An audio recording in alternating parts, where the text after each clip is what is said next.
Hola a todos y bienvenidos a nuestra exclusiva sesión de preguntas y respuestas en el Festival de Cine de Miami para la película Las Siamesas, que compite con el premio Ibero American Feature Film Award. Mi nombre es Noelia Rabino y hoy me acompaña la directora de la película, Paula Hernández. Hola Paula, y gracias por estar hoy con nosotros. No, por favor, muchas gracias a ustedes, así estamos muy felices de estar con las siamesas en el festival. Sí, Paula, fue un placer tenerte con nosotros, el año pasado con los Sonámbulos y este año una vez más con las Siamesas, así que en serio felicitaciones. Muchas gracias. Bueno, vamos a empezar por el final de la película. En este momento yo pienso que la gente que está sentada en el cine o en su casa se debe sentir como un sentimiento así de libertad. Desde la introducción de esta intensa relación de madre e hija, uno siente un nivel de encerramiento que es casi físico y que te persigue hasta casi la última toma, antes de la última toma. En el momento que ella mira hacia el mar y ahí es como que uno puede respirar una vez más. ¿Cómo lograste desarrollar esa intención y qué decisiones cinematográficas tuviste que tomar para poder hacer al público sentir lo mismo? Bueno, creo que la película habla de ese vínculo madre-hija que es muy, muy claustrofóbico, ¿no? Digamos, el título de la película habla muy bien de lo que es ese vínculo, siamesas, de alguna manera una no puede vivir sin la otra, funcionan para todo de forma compartida. Y para mí la premisa de la película era la pregunta de Estela, ¿no? Esta aparición de estos departamentos en la costa eran como la posibilidad secreta de una liberación, de poder tener una vida nueva o de encontrar cierta independencia de esa vida tan pegada a su madre. Y eso mismo es lo que Clota, su madre, vive como una especie de separación, como una operación quirúrgica, ¿no? Como algo imposible de concebir, ¿no? Entonces, para mí era importante ir construyendo en todo el relato hasta llegar a ese plano final donde finalmente uno respira con ese mar, respira con la amplitud del plano y respira con Estela, con esa turbación, esa confusión que tiene de lo que acaba de ocurrir, pero finalmente hay como una sensación de vida nueva, ¿no? Todo el desarrollo de puesta en general tuvo que ver con trabajar con encuadres muy apretados, donde la espacialidad realmente fuera asfixiante, con tipos de encuadres donde casi siempre se vieran de alguna forma como espejadas, una con la otra, o un cierto desbalance en los encuadres. La idea de lo opresivo fue una idea desde la puesta en escena, desde cómo poner esa cámara, desde cómo contar ese sonido, y también desde cómo jugaba el arte, ¿no? Hay algún trabajo muy detallado que hicimos con Julieta Olinsky, que es la directora de arte, en cómo se pegaban esos fondos a esas figuras, ¿no? Esta idea de que todo tenía que ver con algo, como una cierta idea de horror al vacío. Y cómo eso de alguna manera iba limpiándose y despejándose hasta llegar al final, ¿no? Si uno imagina, si se acuerdan, digamos, ese momento del departamento de este padre, es como lo opuesto a lo que hemos visto, lo que puede ser un interior de una vivienda. Entonces hay algo que se va limpiando y liberando sobre ese final. Creo que funciona ese final porque por toda esta hora y pico de película en la que venimos estando narrando de forma tan claustrofóbica. Sí, totalmente. Hay una escena en específico que ahí es cuando me di cuenta que era algo físico lo que nos estabas haciendo sentir mientras estabas filmando este proyecto, que es cuando Estela le está diciendo a Clota de que es un infierno estar con vos, y las ves transpirando casi a los personajes. Y me pareció algo extraño porque yo veía que todo el tiempo se estaban tapando y que estaban con frío y estaba el tiempo que estaba por llover. Entonces no sentías que había calor, pero en el momento que ella dice eso, las ves como que están transpirando. Me pareció súper y bueno, me imagino que esa habrá sido también tu intención, ¿no? Sí, o sea, todo el trabajo de maquillaje que es muy sutil, porque digo, también son personajes muy recargados en el inicio, ¿no? Y esta idea de cómo se va limpiando ese maquillaje, ¿no? Esa cosa que Estela muchas veces no puede terminar de abandonar y va y se retoca, pero esto vuelve a caer. Y para mí ese momento en el que el micro está detenido siempre decíamos con el director de fotografía que es como un momento nauseabundo, ¿no? Como, viste, donde el cuerpo y el estado y el encierro tienen que poder verse en esa transpiración, en esas ojeras, en eso que queda desencajado, en esas pelucas que se desarman, en esos peinados que se desarman. Entonces, sí, el calor no tiene que ver con algo climático, sino con algo interno, de alguna Total, forma. total. En serio me encantó mucho esa parte. Bueno, cambiemos un poco a los personajes de Clota y Estela. Qué personajes también más complicados, ¿no? Y qué relación entre los personajes aún más complicada. ¿Cómo hicieron las actrices para adaptar tan bien esta relación? Porque en un momento yo pensé que eran madre e hija, o sea, no, me olvidé que estaba mirando una película. ¿Cómo fue el proceso de elegirlas a ellas? ¿Tuvieron algún tipo de interacción anteriormente? ¿Actuaron juntas? Contanos un poquito de eso. Mira, ellas se conocían, habían hecho una sola cosa, una experiencia teatral muy corta, de unas pequeñas obras que funcionaban todas juntas en un teatro hace mucho tiempo, y yo con las dos había trabajado de forma independiente. Rita Cortés es la actriz de mi primera película, de Herencia, y con Valeria Lois había trabajado en Los Sonámbulos, en Un Amor, que es otra película mía. O sea, como que había algo, nos llevamos muy bien las tres, ¿no? Como la idea de hacer algo juntas fue algo que nos acompañó, un deseo que nos acompañó mucho tiempo. Y hubo un momento en el que Los Sonámbulos estuvo medio detenida porque no se encontraba la financiación y nos juntamos a trabajar ese material y pensar si ese material no tenía que ir para el teatro, ¿no? Era como trabajar ese cuento llevado a una situación más dramática del orden de lo teatral.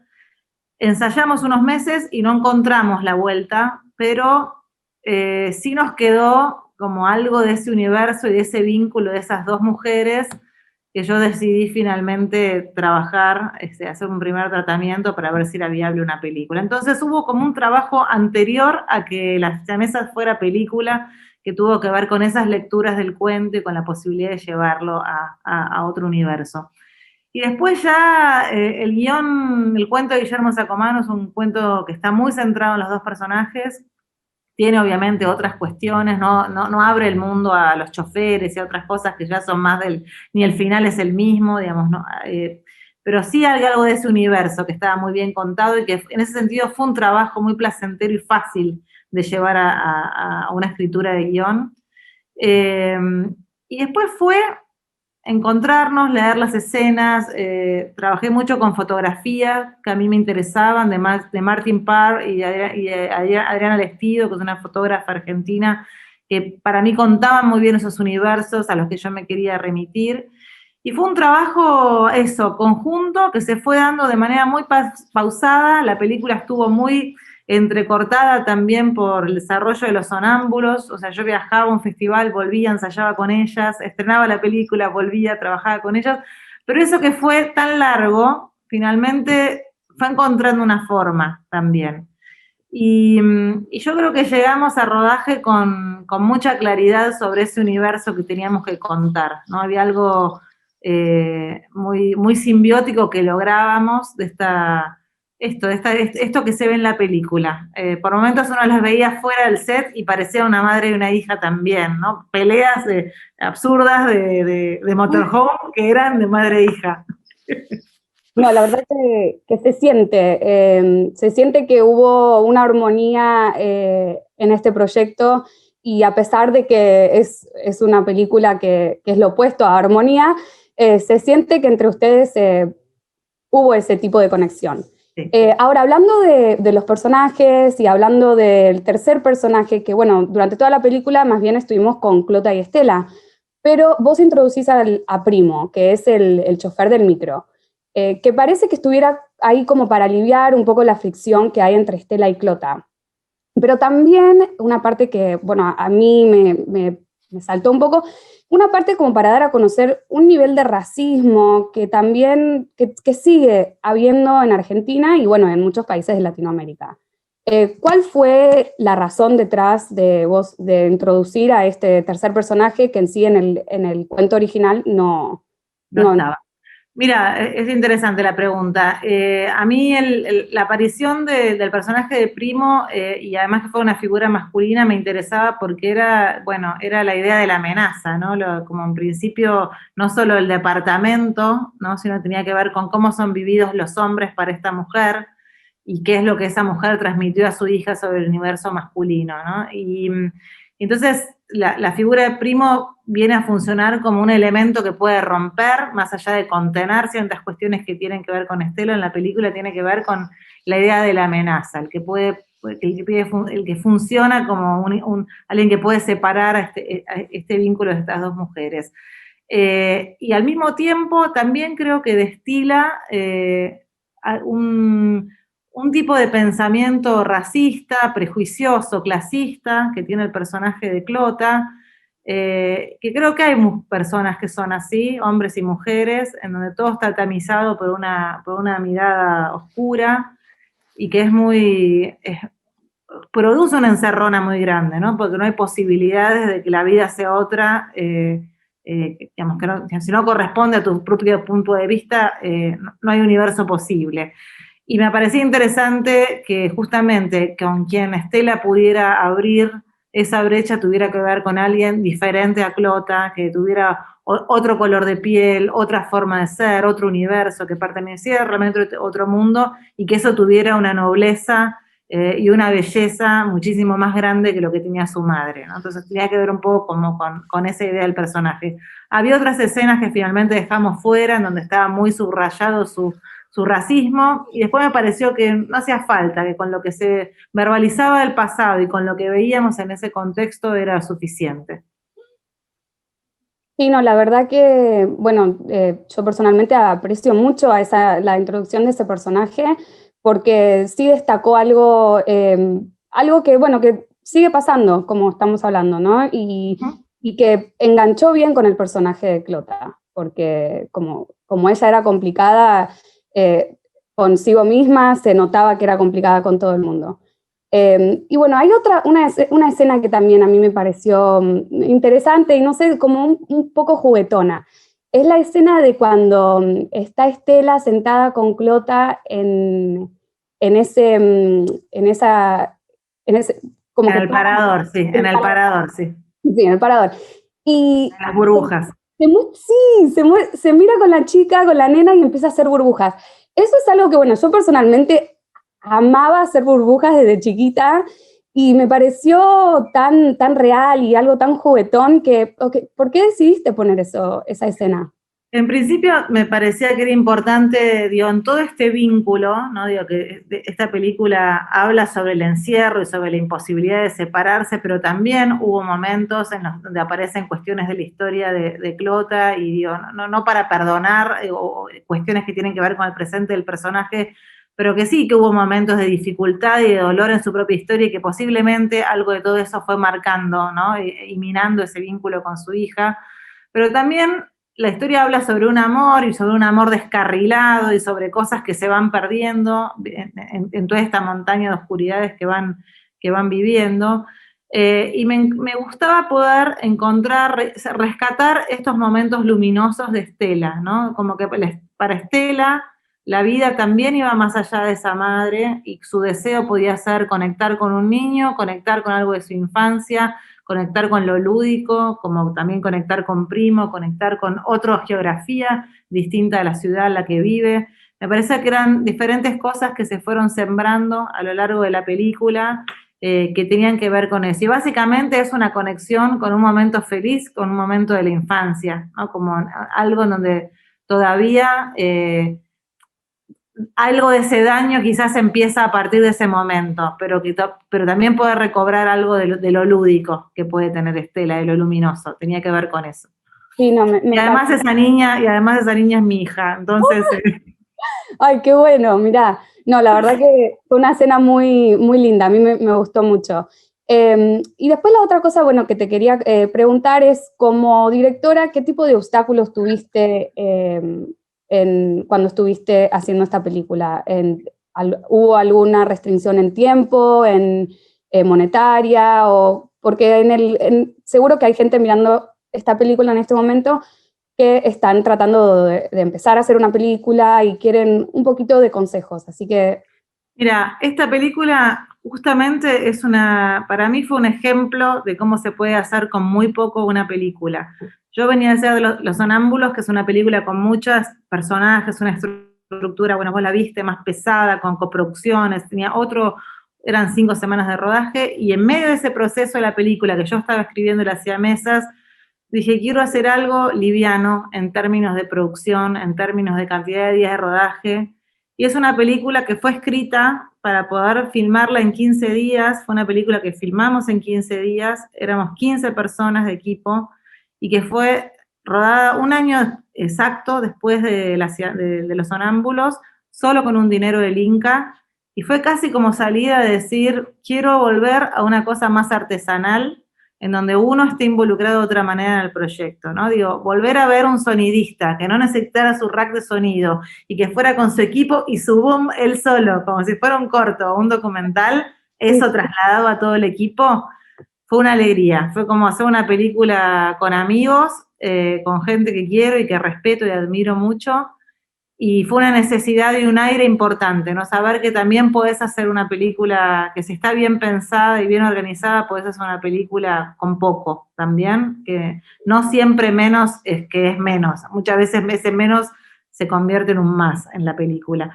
Y para mí, en ese sentido, fue como un ejemplo, Las Siamesas, de cómo poder trabajar con lo mínimo, ¿no? Es una película que filmamos en octubre, octubre del 2019, 2019, debería haber estado terminada al inicios del año pasado, pero con toda la pandemia quedamos en un proceso de postproducción muy largo, pero fue muy placentera en ese sentido, fue una película que se hizo con muy poco.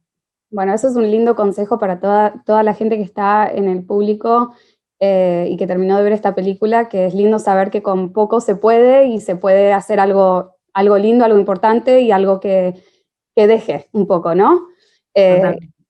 Bueno, Paula, entonces vamos a terminar con el cuento de Guillermo Sacomano, Las Siamesas. Contanos un poco cómo llegaste a esta literatura, cómo este vínculo ayudó a tu desarrollo creativo y, bueno, si cambiaste algo que sí nos dijiste anteriormente que habías cambiado al final. Sí, mira, a mí el cuento pertenece a un libro de cuentos. Guillermo Sacomano es un autor argentino que tiene algunas cosas que a mí me gustaron mucho leer, y pertenece a un libro en donde hay distintos cuentos digamos, que tienen algo del tono de Las Siamesas, pero casualmente yo no lo vi ahí, sino que apareció en un suplemento cultural de un diario local, de un diario de acá que se llama Página 12, y lo leí, el cuento me pareció maravilloso, y fue algo, viste, esas cosas que te quedan dando vueltas y que automáticamente me remitió a una de estas fotografías que yo te venía mencionando antes, y eso quedó ahí, flotando, dando vueltas, y en el proceso de la demora de filmar Los Sonámbulos, en algún momento dije, tengo que encarar otros proyectos, y volvió ese cuento a mi cabeza, volví a leerlo, lo escribí a Guillermo, le conté en lo que estaba, primero boceté algunas ideas de lo que me parecía, y me dio los derechos, o sea, me dijo, no hay problema, si se hace una película, arreglaremos un dinero, por ahora podés trabajar con ese material. Y bueno, siempre que uno interviene sobre un material de otro, digo, también hay que encontrarle el mundo propio, ¿no? Digo, hay algo que tiene que ver con lo que ese autor te dispara, pero después hay que hacerlo propio, desarmar y traicionar en el buen sentido el cuento para poder encontrar una película. Entonces ahí el cuento era muy corto y había que inventar este viaje, desarrollarlo hasta llegar a este desenlace, ¿no? El cuento tiene un final dramático, pero que no es en el cuento los dos personajes terminan muertos en ese campo, en medio de la lluvia, y aparece un campesino a caballo que encuentra estos cuerpos a la mañana siguiente. Y yo creía que ese final era un muy buen final para el cuento, pero que la película, y por cómo yo estaba construyendo Estela, necesitaba de otro final, y también de otras líneas argumentales, como la línea que se arma en relación a Primo. Y el universo de los hombres, y ese hombre del cual siempre escuchó, que es su padre, pero que es más una imagen que la madre arma sobre ese padre y lo que ella puede encontrar en ese lugar. Entonces esas fueron ideas que fueron apareciendo en la escritura de guión, que lo hice junto a Leonel D'Agostino, y ahí fuimos llegando, pero creo que el punto de partida fue un universo muy, muy sólido que tenía el cuento de Guillermo. Bueno, buenísimo, y en realidad yo aprecio que hayas cambiado el final porque después de sentir tanta agonía en esta relación tan complicada, la verdad que si hubiera terminado las dos muertas, no sé si hubiera podido superar eso. Pero bueno, Paula, en serio fue un placer hablar con vos, estamos súper felices de tenerte una vez más en el festival, y toda la suerte con la peli, y bueno, y toda la suerte con los proyectos que te están por venir. Bueno, muchísimas gracias. Yo también estoy muy, muy feliz de estar. 2 años seguidos, 2 años de pandemia, que no lo puedo creer, pero bueno, muy contenta igual de estar en el festival. Es un hermoso festival. Bueno, Muchas muchas gracias. gracias.